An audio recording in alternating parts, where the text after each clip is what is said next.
안녕하세요. 2월 27일 김태훈의 현명한 주식 투자자 방송 시작하겠습니다.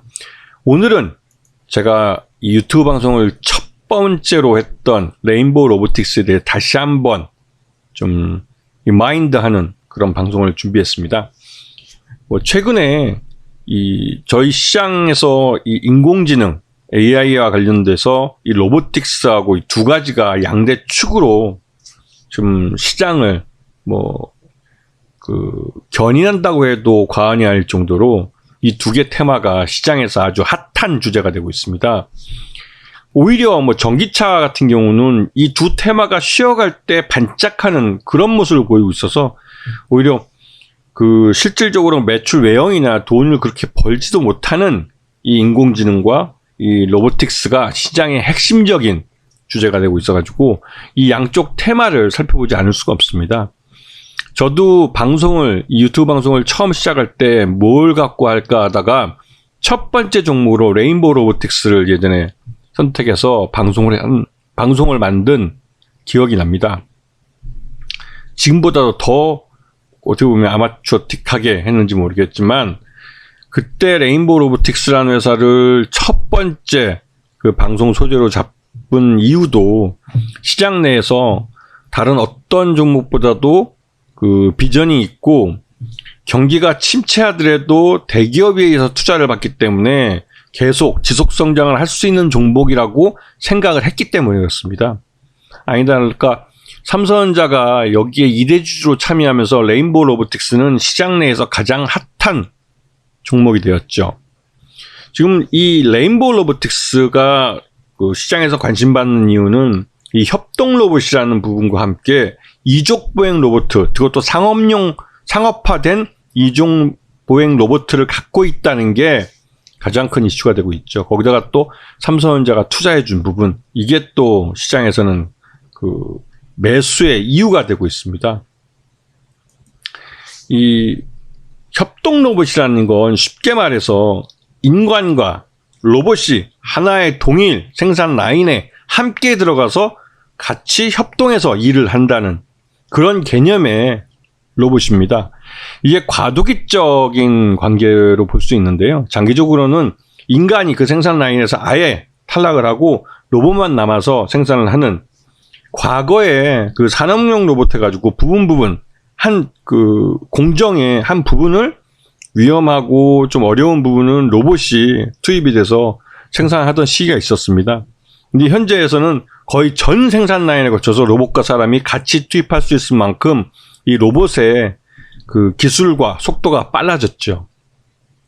이건 이제 반도체 발전과 함께 합니다. 굉장히 처리 속도가 빨라지면서 이 로봇이 그리고 로봇에 사용되는 여러 가지 관절에 대한 이런 기술력들이 들어가면서 이런 협동 로봇 개념이 더 광범위하게 퍼지게 됐죠. 그리고 그와 함께 해서 해준 게 이제 로봇에 대한 부분입니다. 자본은 우리나라 쉽게 말해서 재벌, 대기업은 대규모 자금을 투입을 해서 이 로봇을 아주 대규모로 동원을 한 대량 생산을 하고 싶어 합니다. 왜냐면 인간이 참여하지 않기 때문에 노동 분규도 없고 24시간 계속 일을 할 수 있고 또 생산량 자체를 이 오너가 마음대로 결정할 수가 있습니다. 이 말은 이 공장에서 생산되는 생산 수량이나 질과 다양한 조건들을 이 사업주가 언제든지 결정하고 또 실행해낼 수 있다는 뜻이 되죠.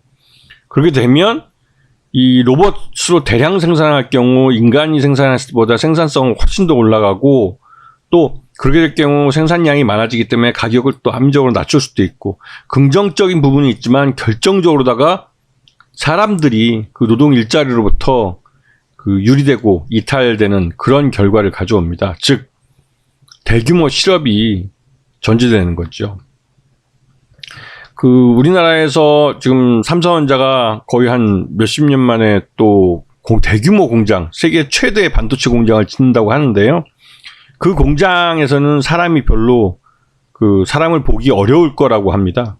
거의 대부분을 이 로봇 노동을 통해서 해결하기 때문에 실질적으로 넓이만 굉장히 넓어졌을 뿐이지 사람이 관여하거나 사람이 그 존재할 필요가 없는 그런 그 사업 구조를 시스템을 갖고 있다고 합니다.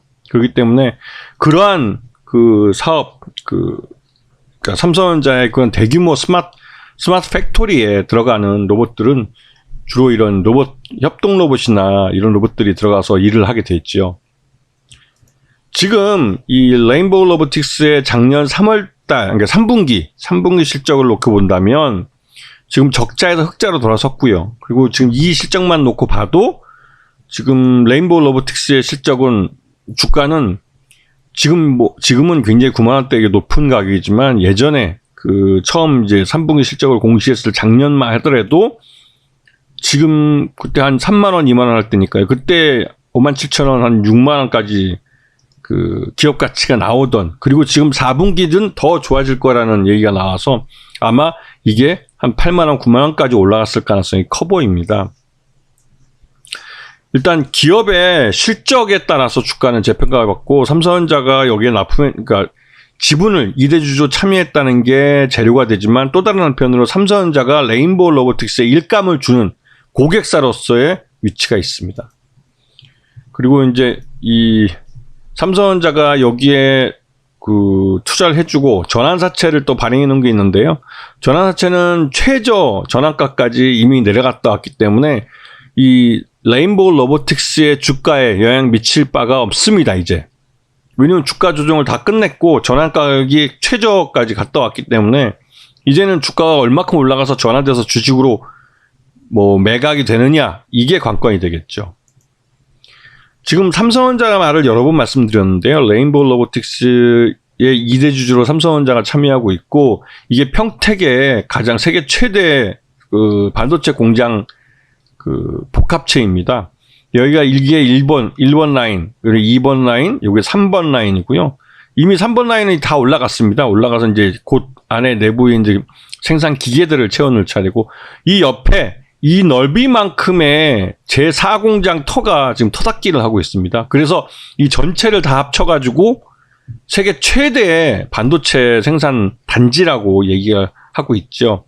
그리고 이 평택 공장에서는 향후 여기에 이제 43만 5천 명을 고용을 해서 여기서 이제 파운드리 반도체로 시스템 반도체 쪽을 할 거라고 합니다. 그럼 대규모로 우리가 이제 TSMC가 우리 삼성전자를 잡기 전에 삼성전자가 TSMC를 먼저 잡을 수 있다는 말이 나올 정도로 엄청난 규모의 반도체 단지가 만들어지고, 또 여기서 이제 수많은 그 43만 명이 넘는 사람들이 근무를 할 땅이 되죠.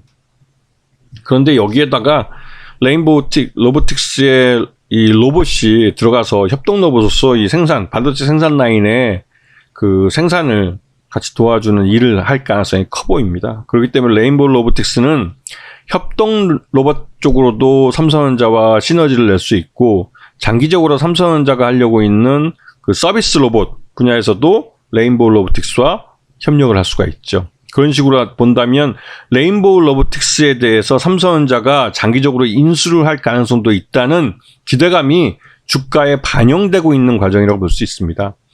삼성전자가 지금 레인보우 로보틱스의 2대 주주로 있지만, 이 LG전자는 로보스타라는 회사에다가 그 인수를 해서 경영권을 아예 가져갔고, 현대차 같은 경우는 그 보스턴 다이내믹스를 이 정의선 회장이 직접 개인 돈까지 들어가면서 인수를 했죠. 1조 원에. 그래서 그 경영권을 가져갔습니다.